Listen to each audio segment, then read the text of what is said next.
रात्रीचं झोप लागून दिली नाही कुत्र्यांनी. हेकून निसतो जनावर फिरायचं हेकून असं लय अवघड बेकार परिस्थिती. सारखं बाहेर यायला लागायचं. गुरं इथं बांधलेली. आठवण येते पण तिथं पण सण बनवतात. मग मुली जर घरी नाही सोडल्या तर असं होळी वगैरे असले तर पोळ्या वगैरे करतात. म्हणजे घरची आठवण येऊ नये म्हणून. पुढच्या वर्षी हात काढायची. कातकरी समाज आहे ना त्याच्यासाठी काम करायचंय मला. शेतामध्ये नाचणी वरही करतात आणि रताळी पण लावतो आम्ही. खेकड्याचं माशांचं कालवण असतंच आहे. मग लागतंय काय तेव्हा मला? उन्हाचा प्रॉब्लेम आहे ना. पण प्रश्न असा आहे की पुढं घर आहेत का नाही तेही कन्फर्म माहिती नाही आपल्याला. चाललंय आपण अंदाजे आपल्या पाऊल वाटेवर, पण घर किती आहेत कुठं आहेत काही माहिती नाही. काय काय असतं बाई सांग नाव. हिला माहिती बिस्किट असतं एखादं. रस्ता नव्हता आमच्या गावाला. रस्ता मी चौथीला असताना रस्ता आलाय. सवय झाली आम्हाला गावात करमत नाही. आम्हाला इथे एकांटी करमत. कोणाचं एक नाही दोन नाही कोणाची. गाडी कधी पंक्चर होईल ते सांगता येत नाही. माणूस कधी घसरून पडन ते काय सांगता येत नाही. त्या पाय मोडन लागन राहिला तिथं. अचानक ह्या पावसामुळे थोडा जरा आपल्या प्रवासात खंड आलेला आहे. तरी हरकत नाही. निसर्गाने त्याचं काम केलंच आहे. आपण आपलं काम करूया. कसं बस धावत पळत वरती आलो खरं. हे बघा पूर्ण टायर चिखलाने भरलेत. आपलं नशीब आपण कुठं पडलो नाही.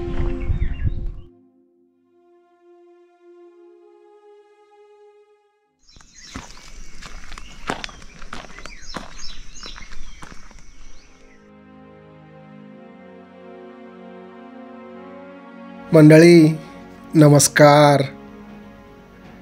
कधी जर आपलं मन नाराज झालं, एखाद्या गोष्टीचं वाईट वाटलं, दुःख झालं तर क्षणभर ह्या निसर्गाकडे पहा. झुळझुळ वाहणारं पाणी, निळशार आभाळ, वाऱ्यावर डोलणारी हिरवीगार झाडं, आनंदानं बागडणारे पक्षी एक अद्भुत चैतन्य निर्माण करतात. हजारो रुपये खर्च करून मनाचं काउन्सिलिंग करण्यापेक्षा देवानं निर्माण केलेलं आणि अगदी मोफत असणारं निसर्गाचे उपचार लाख मोलाचे आहेत. केवळ आपल्या मनाची नाही तर संपूर्ण जीवनाची तरतूद या निसर्गाने केलेली आहे. खाण्यापासून ते राहण्यापर्यंत कित्येक गोष्टी माणसाला अगदी मोफत दिलेल्या आहेत. पण माणसाला त्याची काय किंमत? पुणे जिल्ह्यातील वेल्हे तालुक्यात असंच एक कुटुंब अगदी निसर्गाच्या कुशीत आणि निसर्गाच्या सोबत जगत आहे. जगापासून काहीसं दूर परंतु जगापेक्षा आनंदी आयुष्याचा भरभरून आनंद घेत आहेत. रोजच्या भाजी भाकरीपासून ते डोक्यावर असणाऱ्या घराचा आधार सुद्धा निसर्गातूनच मिळत आहे.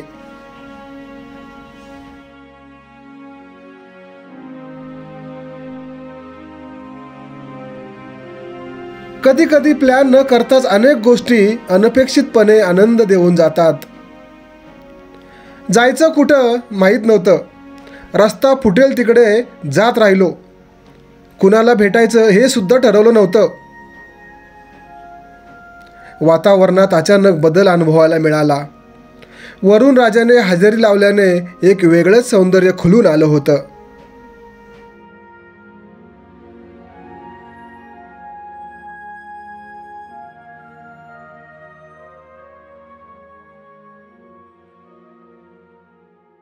इथून ते गाव किती लांब आहे? इथून आहे की 2 किलोमीटर येईल. पण रस्ता असाच आहे का? रस्ता असाच आहे कच्चा. पण ह्या रस्त्याने तुम्ही तुमची गाडी घेऊन जाता, एवढं फिरताय, पण 4 पैसे मिळतात का नाही मिळतात? खायचं काय तर भेटतात कधी नाही भेटत काय करायचं. काय आता 7-8 गाव हिंडायला लागतं रोजचं. मग अख्खा दिवस होतो दिवस जातो. आता ठीक आहे. आता पाऊस पडलाय पण ऊन तानाचं पण आहो. पण आता हे एवढ्या माळरानावर तुम्ही जाताय, पण माणसं गावात माणसं आहेत का? पण कुठली 4-2 पोरं असली की असतात नसतात कधी. जायचं यायचं आपलं काय करायचं. पोटासाठी फिरायला लागते ना. पण तू बघा हा रस्ता ह्याची काय अवस्था आहे. रस्ता पुढं काय अवस्था आहे. नुसता दगडच दगड आहे. चुकून तर कधी गाडी पंक्चर झाली तर ठेवायची तिथंच आणि जायचं डोक्यावर घेऊन. गाडी कधी पंक्चर होईल ते सांगता येत नाही. माणूस कधी घसरून पडन ते काय सांगता येत नाही. त्या पाय मोडन लागन राहिला तिथं.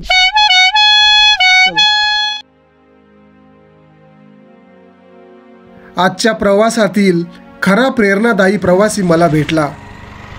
गावोगावी जाऊन आईस्क्रीम विकून पोट भरणारे हे लोक आता दुर्मिळ होत चाललेत. त्याच्या पाठमोऱ्या आकृतीकडं पाहतच राहिलो. रस्त्याच्या बाजूला गर्द झाडीत लपलेलं एक कौलारू घर नजरेला पडलं. मग पावलं आपोआप तिकडे वळाली. ह्या इथून आपण खाली आलेलो आहे आणि इथपर्यंत हा कच्चा रस्ता आहे. गाडी आपली इथंच पार करायला लागणार आहे, कारण पुढचा रस्ता काही ओके नाही असं वाटतंय मला. पायवाटच आहे. चला 1 2 1 2 करत आपल्या पायाची गाडी चालू करू.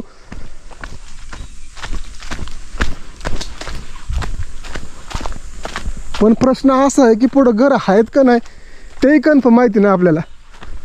चाललोय आपण अंदाजे आपल्या पाऊल वाटेवर, पण घर किती आहेत कुठं आहेत काही माहिती नाही,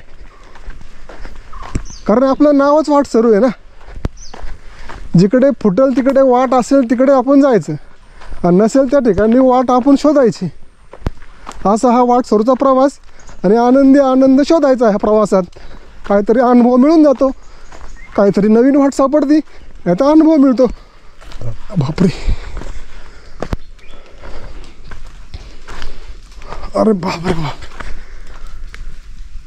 हा महाकाय वृक्ष बघून भीती वाटते बाबा. पावसा पाण्याचं ही लोक इकडं कशी येत असते ना त्यांनाच माहिती. हे बघा, इकडून धो धो पाणी होत असणार आहे.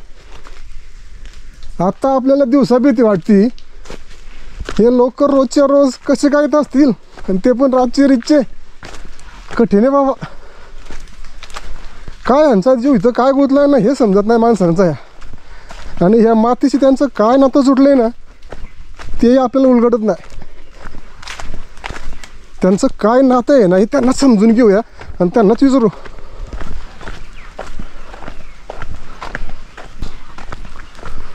दादा कुत्रा आहे का? मला कुत्रं नाही ना, त्याला धरून ठेवा बाबा. मला कुत्र्याचा भारी बी आवडतं.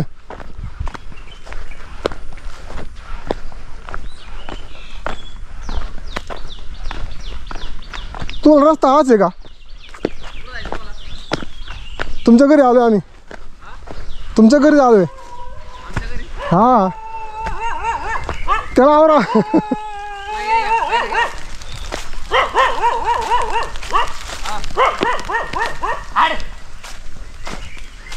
त्याचं काय ते मुका प्राणी हे करून हल्ला बाबा. नवीन माणूस दिसतो त्याला. एवढं एकच घर घेतलं 2-4 आहे काय सर्वे करा. मग एवढ्या लांब तुम्ही कसं घाल राहायला आलाय? जमीन आमची. अरे पण लाईट नाही काय नाही. हाय लाईट. रस्ता कुठून आहे? रस्ता आम्हाला का? हा वर रस्ता. गाडी कुठपर्यंत येते? गाडी नाही येत.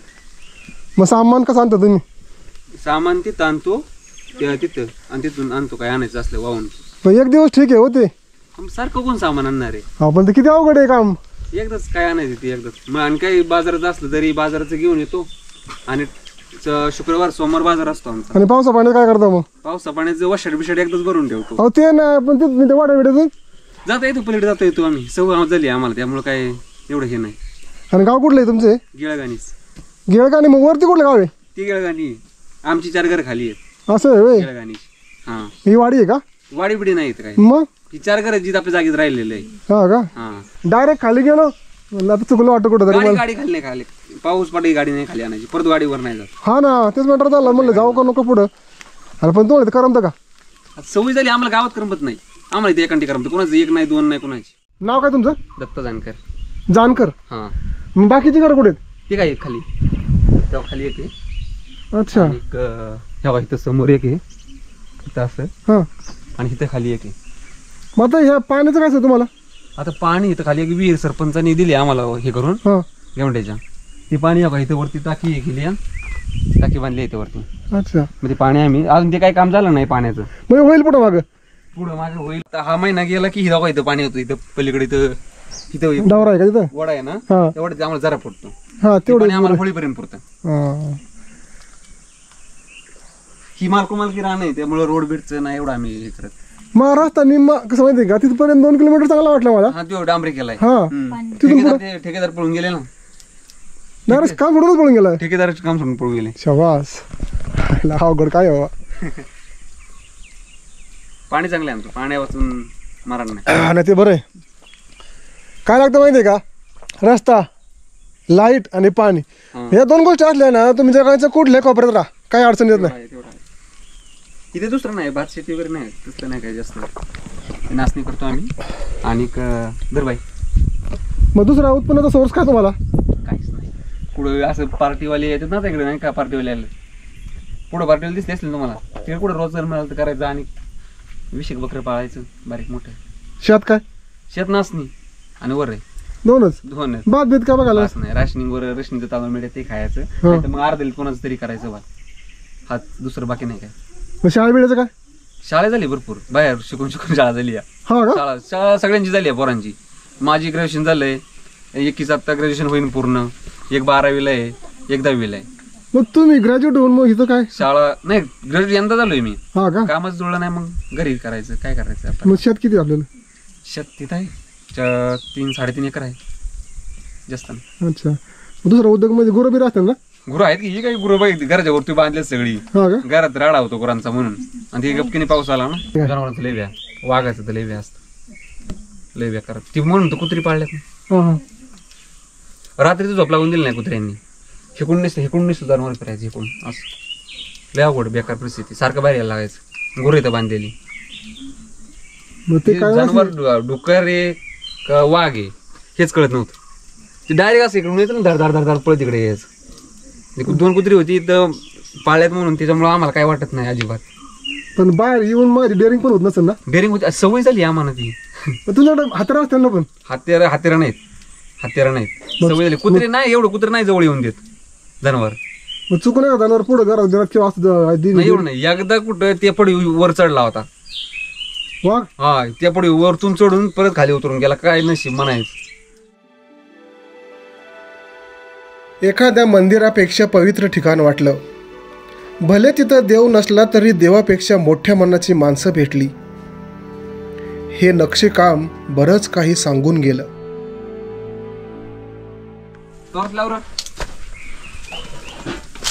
जनावर आहेत.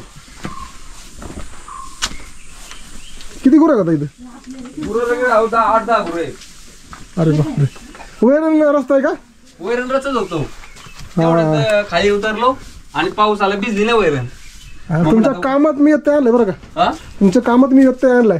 हो का? ही बकऱ्यांचं आहे, या घेऊ पुढं. हो का, बकऱ्यांना केलेले दिसते का? हा, दिसतंय.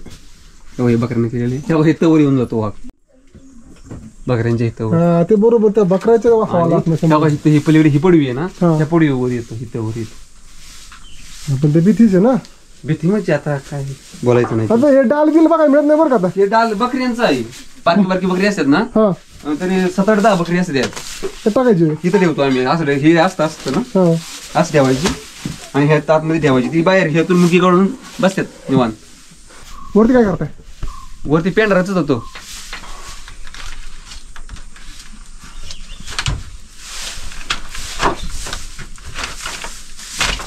म्हणजे गुरांची वैरण गुरांची वैरण म्हणजे आत करायचं जीवन. आता पावसाळ्याला काय खाणार मग त्या गुरं, संध्याकाळची भिजून आल्यावर. पण ते घरात जरा म्हणजे कसं रिस्क वाटत नाही का बाबा, खाली चुलबिल असती? नाही रिस्क वाटत, आम्हाला सवय झाली आहे त्या गोष्टीची. सगळे जपून गोष्टी असतात. आता हे रचून ठेवायचं आणि मग आगोटला काढायचं बाहेर. आगोडलं बाहेर काढायचं. ही असली घरं आहेत ना, आता पाहायलाही मिळत नाहीत. आता झालं, आता हे पुढच्या वर्षी वर काढायचं या. हा ना. हा, आता यंदा ती गळायला लागलेली, बऱ्याच ठिकाणी गळते यावं, इकडून सगळं ते गळते. कसं? पूर्ण कागद टाकायचा यंदा, बाहेरून का? बाहेरून पूर्ण कागद टाकायचं, कारण सगळं गळतंय. काय राहिलं नाही त्याला, कवले बिलं पार फुटल्या. हा ना, कळलं. वैरण नाही भिजणार मग. वैर नाही भिजणार, पूर्ण पूर्ण आडे पूर्ण असं कागद सोडणार दोन्ही साईडला, खाली पत्रा बित्रा पार फुट. तुम्ही ग्रॅज्युएट झालं, मग तुम्हाला ही कामं करताना असं कमीपणा वाटत नाही होय? तसलं काहीच नाही तसलं कमीपणा नाही, काय नाही. जे आहे ते करावंच लागणार आहे, पर्याय नाही आम्हाला. मग आपण शिकलोय मग नोकरीच करावं असं नाही वाटत आहे? शिकलोय, नोकरी करावी नाही वाटत, काहीतरी छोटं मोठं चालू करावं असं वाटतं या. तर बघू आता, गावालाच आपला जे नशिबात आहे ते होईल. असं थोडीच म्हणणार की आपण मला नाही. नोकरी. पण आजकालच्या पोराला आहे ना, जरी 12वी पास झाला ना की त्याला असे वैरण गुर म्हशी किंवा पर्याय नाही आम्हाला करावंच लागतंय. आमचं कोणी करायला, म्हणजे आहेत फादर मम्मी आहेत, पण ती आता ती बाकीचं बघणार, मग हे घरातलं कोण करणार, असं होतं ना. हा समजा ती उद्या लावणीला बिवणीला कुठे गेली तर मागं गुरे तशी पडतात आमची. मग तुम्हाला असं म्हणजे वाटत नाही की मी शिकलो मी हात लावणार नाही असं नव्हतं? असं नाही, नाही असलं काय अजिबातच नाही, मोठेपणात अजिबातच नाही. रान माणसांच्या डोक्यावर निसर्गाचा वरदहस्त असतो. रोजच्या जेवणासाठी लागणारा भाजीपाला तसेच इतर वनस्पती पावसाळ्यात सहज उपलब्ध होतात आणि त्यासुद्धा अगदी पौष्टिक, 100% प्युअर. ही हळद आहे. कुठं आणली ती? विकत आली का? नाही, आम्ही घरीच लावली होती.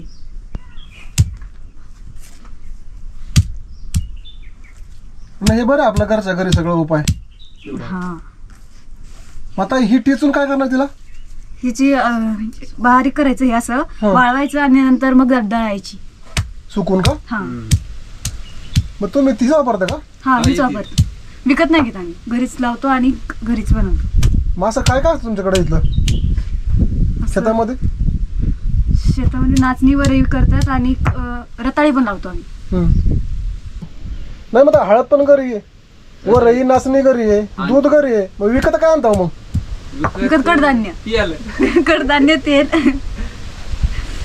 जिरं मोहरी हा. हे जे मसाला लागते ते. नाही, हे खरं आहे, पौष्टिक आहे ना. आता ह्यात का बेसळ आहे का? नाही, अहो इथून आम्ही आमच्या मामाला आणि त्यांना देतो हळद. 1-1 किलो इथून हळद देतो आम्ही त्यांना खाण्यासाठी. आता ही एवढीच केली का सगळी? हा, आता आम्हाला लागेल तेवढीच काढली आम्ही, अच्छा. बाकी तशीच ठेवली पुढच्या वर्षीला. मग ती काढलं खराब होत नाही? नाही काढल्यावर नाही खराब होत. किती वर्ष? किती 2 वर्ष ठेवावी लागते तिला. अच्छा. मग 3ऱ्या वर्षी तिला हळूहळू बुरशी लागते. पुढच्या वर्षी हात काढायची, यंदा नाही काढायची. तिला पण ठेवायची अशी. हा, त्याला ते भारी आयडिया आहे तुमची. कोणतं ते बघायला? म्हणजे जेवढं आपल्या गरज तेवढीच काढायची बाहेर. हा, 2-4 पाऊस पडू द्या, खेकडं बघा चालू होत्या. खेकडं चालू होत्या, मासे असतात. मास खाली होती ना धरणं. मग खेकडे आहेत, मासे आहेत, अंडे आहेत, मग तुम्हाला धान्याची गरज नाही ना, कडधान्याची. अजून एक भाजी तयार होते आमच्याकडे, पहिलं बाई ते शेंडवाल तयार होते. शेंडवल कुठं असते ते? ते रानातच असतात, जास्त करून शेतात येतात ते.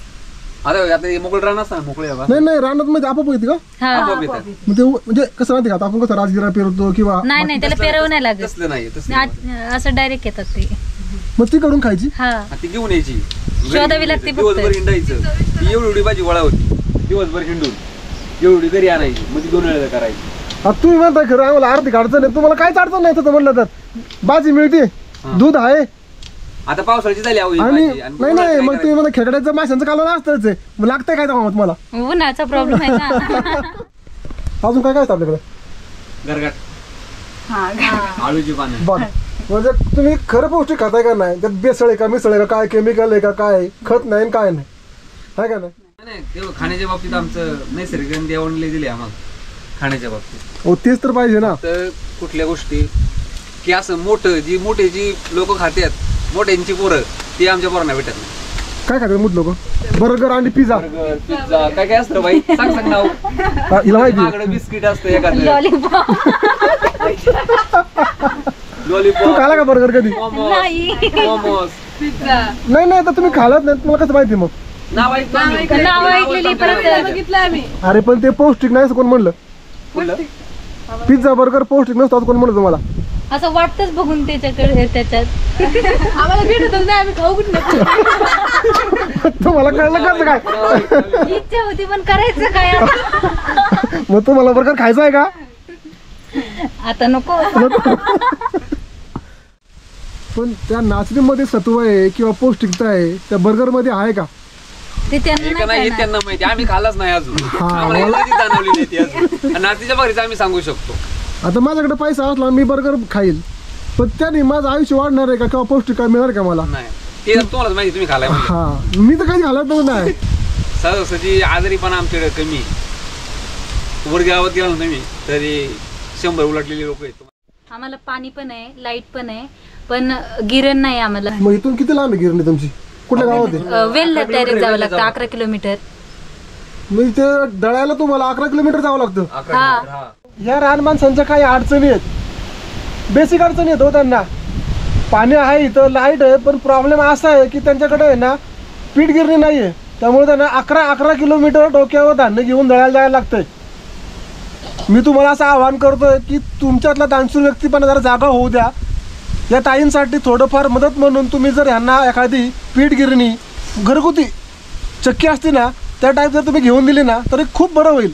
त्यांचा 11 किलोमीटरचा प्रवास वाचेल आणि त्यांना अभ्यास करायला वेळ मिळेल. इथं खाली विहीर खणून दिली आम्हाला सरपंचानी. ते पाणी आता ओके, आता मग ते क्लीन दिसतंय. आता पाऊस पडला ना, एक जरी चांगला मोठा पाऊस पडला की अख्खी माती दुपून त्यात जाते. ते पाणी पूर्ण गढूळ होतं. तेच पाणी आम्हाला परत वापरायला लागतं, पियायला लागतं, गुरांना पिरांना तेच पाजायला लागतं. मग ते पाणी प्यायला आजारी पडतो माणूस. बारीक बारीक जीव असतात त्याच्यात. आणि ते पाणी कोणतंच आहे ना, त्याच्यामुळे आम्हाला फिल्टर पाहिजे असं म्हणजे हे पाणी आहे. इथं लाईट पण आहे, सगळं आहे हो, पण ते गढूळ पाणी असल्यामुळं पिताही येत नाही. आणि होतंय कसं माहिती आहे का, पाऊस पडल्यानंतर हेच पाणी आहे ना खूप खराब होतंय. दादांची केवळ माफक अपेक्षा आहे की तुम्ही त्यांना छोटासा फिल्टर घेऊन द्या. आपण म्हणतो पाणी हे जीवन आहे, पण ते पाणी जर शुद्ध नसेल तर काय उपयोग. बरं तुम्ही आतमध्ये जिथं आला का फाट्यावर गिळणीच्या तिथपर्यंत गाडी येते. तिथं मग एखादं पोतं आणायचं, तिथून डोक्यावर पोतं इथं आणायचं. 50 केजीचा सरकीचा असो किंवा सुग्राचा असो. अहो त्या फाट्यावरून माझ्या मध्ये 2-3 किलोमीटर असेल. हो, मामाने मला स्वतः कट्ट्या दिला ना तांदळाचा, तरी मी तिथून डोक्यावर इथं आणतो जाग्यावर. त्या गिळगाणी फाट्यावरून गिळगाणी फाट्यावरून मम्मी सुद्धा माझी आणती. बापरे. परिस्थिती काय काय दाखवते ना, ते सगळं आम्ही सगळं बघितलेलं आहे. मोटिवेशनल करणारा माणूस सांगतो ना, मी हे केलंय, मी ती केलंय, त्या सगळ्या गोष्टी आम्ही करून बसलेलो आहे. तुम्ही तर खरंच चांगला आहे. म्हणजे सगळं जगून झालंय आमचं. कठीण परिस्थिती आहे, लय अवघड आहे. आता तुम्ही इथून चालत आला, आता पावसाळ्यात सुद्धा या पाटातून पलीकडं असं पाणी तर वाहतच, कंटिन्यू पाणी वाहत असतं, तरी आम्ही त्यात काठ्या घेऊन पुढे चालत राहतो. मग आता माझा असा उलटा प्रश्न आहे तुम्हाला, मग एवढ्या इकडं ह्या जंगलात जीव का गुतला तुमचा? मग जमीन आहे रोजांची, इथे सोडू शकत नाही असं पण आहे. डोंगराळ दुर्गम भागात शिक्षणाच्या अपुऱ्या सोयी असून देखील सुद्धा या घरातील सर्व मुले उच्च शिक्षित आहेत. हे आजपर्यंतच्या प्रवासातील वेगळेपण जपणारं घर वाटलं मला. आणि मुख्य म्हणजे मुलीसुद्धा मागं नाहीत. घरापासून दूर आश्रमशाळेत राहून या मुली शिकत आहेत याचं खूप कौतुक वाटलं मला. अगदी लहानपणापासून समाजकार्याची आवड निर्माण व्हायला आई वडिलांचे संस्कार सुद्धा तेवढेच महत्त्वाचे असावे लागतात. तुझं पुढं स्वप्न काय? टीचर बनायचं होतं मला. होतं म्हणजे आता कुठं अडले कुठं? एक वर्षासाठी चेंज केलं जरा, म्हणजे कातकरी समाज आहे ना त्याच्यासाठी काम करायचंय मला. ज्ञानप्रबोधिनीमध्येच आहे ना मग. तर आमच्या ताई आहेत प्रतिभाताई स्वामी म्हणून, तर त्या करतात ना कातकरी समाजासाठी काम. तर मला पण त्यांच्यात आवड निर्माण झाली, मला पण त्यांच्यासाठी करू वाटतंय काम. तुम्हाला सामाजिक कार्य करायचे? हा. ओके.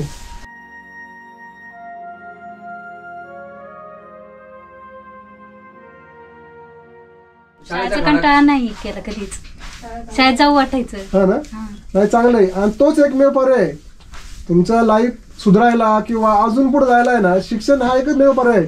आणि शिक्षण तू किती मोठी हो, शिक्षण कधी सोडायचं नाही. ती एक लाईन पकडली ना, तू जरी आयुष्यभर शिकली ना तर आयुष्य कमी पडतं शिकायला.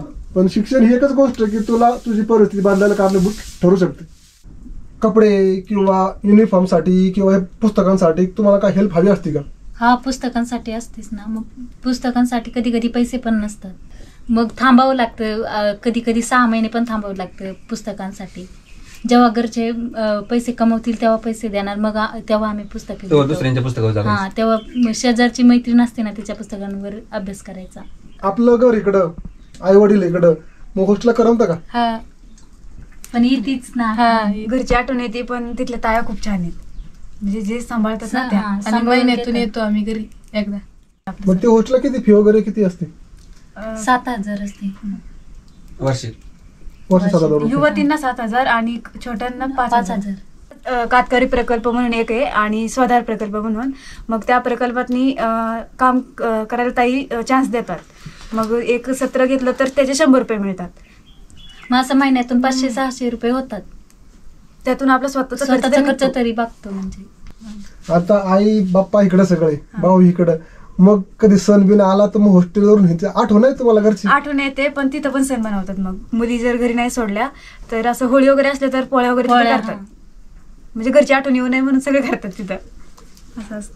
आणि त्या ताई जीव पण ते लावतात म्हणजे जास्त, त्यामुळे एवढं काय नाही वाटतं म्हणजे येऊ वाटतं कधी कधी, पण आता ऍडजस्ट करावं लागतं ना. मग इकडे आल्यावर आता सुट्टी आता महिनाभर मग नाही जाऊ वाटत तिथे. नाही, पण तुम्ही ते शिक्षणाची आवड आहे, हॉस्टेलला राहून का तुम्ही शिकताय ना, हे खरंच खूप चांगली गोष्ट आहे. कारण उद्या पुढचा माणूस कसा भेटेल कसा नाही हे माहित नाही आम्हाला. उद्या आपण लग्न करणार बरोबर, कसा भेटेल कसा काय माहित नाही. स्वतः पूर्ण त्यांच्या पाय उभं राहिलं काय वाईट आहे. बरोबर. मग उद्या तुला नशीब तू दारुड्याच लागला, तू नाही कमावता आणि हे नाही कमावतं, घर कसं चालणार. आता हे बघा, हे गळते पूर्ण गळते सगळे. ह्याची परिस्थिती बघा ना तुम्ही काय. कुठला असून पाडते कुजलंय सांगतो का तुम्हाला. एक दिवस हो का, गॅसची सुविधा नाही. हे तेव्हा पाठी तेव्हा हे गवत असतं त्या ह्याच्यावर टाकायला पडवी. हे गवत आडव्या पट्ट्याला टाकायचं. लय अवघड परिस्थिती. आताची 4 वाजलेत, मग ती तयारी का झाली एवढी. मग नंतर ना अंधार झाल्यावर दिसणार नाही ना. लाईट आहे ना. नाही लाईट गेली आता येईल किंवा नाही येईल. पावसाच्या दिवसात लय प्रॉब्लेम येतो लाईटीचा, कारण लाईट एकदा गेली की 4-4 दिवस येतच नाही. 4-4 दिवस लाईट नसती. नाही येत नसती. आता तरी काहीच नाही. आता सुरुवात झाली पावसाची, मोठा पाऊस सुरू झाला ना तर रेंज तर नसती पण लाईट पण नाही. नसती. ठीक आहे बाबा, रेंज बाबा फोन करण्यापुरतं नसतं ठीक आहे, पण खाण्यापुरतं काय पाहिजे का नाही. पण ती वरच करतो स्वयंपाक, हो दुसरं का? पर्यायच नाही. अवघड तुमचं सगळं.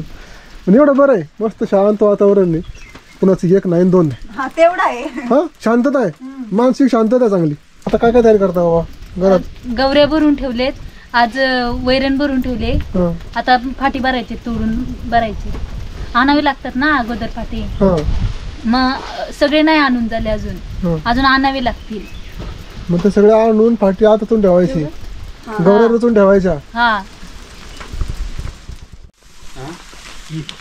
तुला ओढून निघते नाही नेत ते कुठे बघ गेलं का नाही. तो पाऊस सुरू झालाय. आता रस्ता कसा झालाय माहिती नाही, कारण पूर्णपणे माती होती आणि त्या मातीचा आता चिखल झाला असणार आहे. आता आपली गाडी वर जाणं जरा अवघडच आहे. प्रयत्न करूया, नाही गेली तर बहुतेक आपल्याला आज इथंच मुक्काम करावं लागतं का काय माहिती. तरी आपण प्रयत्न करू, नाही गेली तर परत मग घरी येऊ दादाकडे घरी राहायला. या बिंदास. अचानक ह्या पावसामुळे थोडा जरा आपल्या प्रवासात खंड आलेला आहे, तरी हरकत नाही. निसर्गाने त्याचं काम केलंच आहे, आपण आपलं काम करूया, प्रयत्न करूया. गाडी जर बाहेर गेली तर ठीकच आहे, नाहीतर मग काहीतरी पर्याय शोधावा लागेल, थांबावं लागेल, नाहीतर मग संध्याकाळी तिथून आपल्याला निघायचा चान्स आहे. पण ह्या पावसामुळे एक मस्त आलं, इतका गरमीत एक छान अनुभव मिळाला आहे. पाठीमागं बघा दुःख असं डोंगरावर उतरलेलं आहे आणि इथं या दादांचं घर आहे. किती छान वाटतं ना हे. आपण जर सहकार्य केलं ना, आता ह्या लोकांच्या बेसिक अडचणी सहज सॉल्व्ह होतील. काय तर त्यांना पाण्याचा फिल्टर हवा आहे किंवा एखादी पीठ गिरणी हवी आहे. पण मी तर म्हणेन पुण्यात राहणाऱ्या लाखो कमावणाऱ्या लोकांपेक्षा हे लोक सुखी आहेत. इनमिन काय लागतंय तर कुठेतरी तेल किंवा अजून चटणी, मीठ किंवा तिखट मसाले. पण खरं निरोगी आणि खरं पौष्टिक खातात ही लोक. भले त्यांच्याकडे पैसे कमी असतील हो, पण समाधान, आरोग्य भरभरून आहे. ह्या लोकांसाठी जर तुम्हाला असं वाटत असेल का ते करावं, ह्यांच्याकरता काहीतरी आपण एखादी गोष्ट द्यावी किंवा मदत करावी, तर नक्की सांगा मला. मी तुमची मदत ह्या लोकांपर्यंत 100% पोहोचवणार. कारण आपला हाच उद्देश आहे, लोकांना भेटायचं, त्यांच्या अडचणी जाणून घ्यायच्या, त्यांना सॉल्व्ह करायला प्रयत्न करायचे, तुमच्याकडे जे आहे ते ह्या लोकांना द्यायचं. आणि ह्यात जो खरा आनंद असतो ना, त्यामध्ये खरं समाधान मिळतं आणि माणसाला खरं आत्मिक सुख मिळतं. तो आत्मिक सुख, ते समाधान शोधण्याचा मी प्रयत्न करतोय. मंडळी, ह्या लोकांना भेटलो, त्यांच्या अडचणी, त्यांचे प्रॉब्लेम समजून घेतले, बरं वाटलं. त्यांना पण काहीतरी आपण मदत करू शकतोय. पण सगळ्यात मोठं टेन्शन आलं आहे मला की आता गाडी कशी काय बाहेर काढायची, कारण पाऊस पडल्यामुळं सगळा चिखल झाला आहे आणि रस्ता पण एकदम निसरडा झालेला आहे. एकतर मोठं टेन्शन आलं आहे मला की गाडी बाहेर निघती का नाही निघती, कारण चिखल्यामधून गाडी काढणं जरा अवघड काम आहे. प्रयत्न करूया आपण.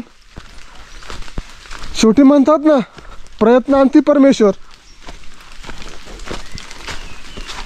येताना आलो आपण व्यवस्थित, पण आता पाऊस पडल्यामुळं जरा प्रश्न अवघड झालेला आहे. पण पुन्हा असं राहून वाटतं की ही लोक खरी श्रीमंत, म्हणजे शहरात राहणारे 1 लाख जरी पगार मिळाला ना तरी यांचा एवढा आनंद त्यांना कधीच कमावता येणार नाही. सगळं नॅचरल, सेंद्रिय आणि ओरिजिनल. आपण खातोय सगळं खताचा मारा केलेला धान्य, हायब्रिड आणि ते पिझ्झा बर्गर. 2 लाख जरी मिळाले तरी यांचं एवढं निरोगी आयुष्य मला नाही वाटत आपल्याला कधी मिळू शकेल. विचार केला तर यांचं आहे ना सरासरी आयुष्यमान 80-90 आहे आणि शहरात केवळ 40 ते 50. लगेच तुम्हाला आजार सुरू. ओके, इथं आपली गाडी उभी आहे. आता आपल्याला जायचं इथून. रस्ता एवढा चिकट झाला आहे ना जरा टेन्शनच आहे. बघूया, जावं तर लागणार, थांबून जमणार नाही. ओके.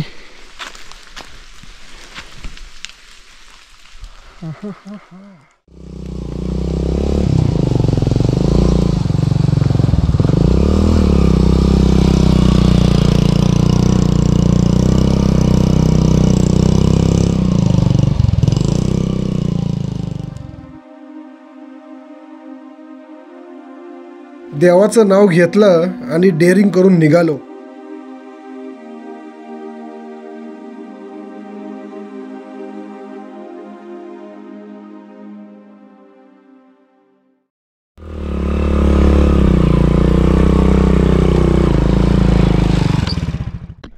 कसं बसं धावत पळत वरती आलो खरं. हे बघा पूर्ण टायर चिखलाने भरलेत. आपलं नशीब आपण कुठं पडलो नाही. म्हणजे कळतंय माणूस मावळात आला याला आला चिखलाने. चिखलाचं लेपटानच बसलं याला.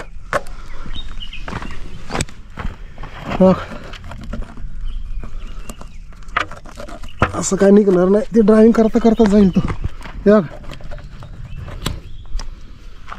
एक बरं झालं की कुठं गाडी स्लिप झाली नाही किंवा बंद नाही पडली, नाहीतर मग मात्र अवघड होतं. पाऊस काहीच नव्हता. 2-3 दिवस झाले पाऊस पडतोय आणि हे कोरडं होतं. आणि खाली गेला वाढला तर म्हणलं थांबतो का नाही, तर आपलं चला हळूहळू म्हणून निघालो. आली वरती व्यवस्थित. आता काय निघायचं. मग हा रस्ता इथं ही खडी आणि इकडं हा चिखल. ह्या खडीवनी पण चालता आहे ना आणि ह्या चिखलावनी पण चालता आहे ना. दोन्हीकडून अडचण. रस्ता असूनही चालता आहे ना. आता पाहिलं ना त्या ताई गाडी असून पण त्या पायी पायी चालत गेल्या.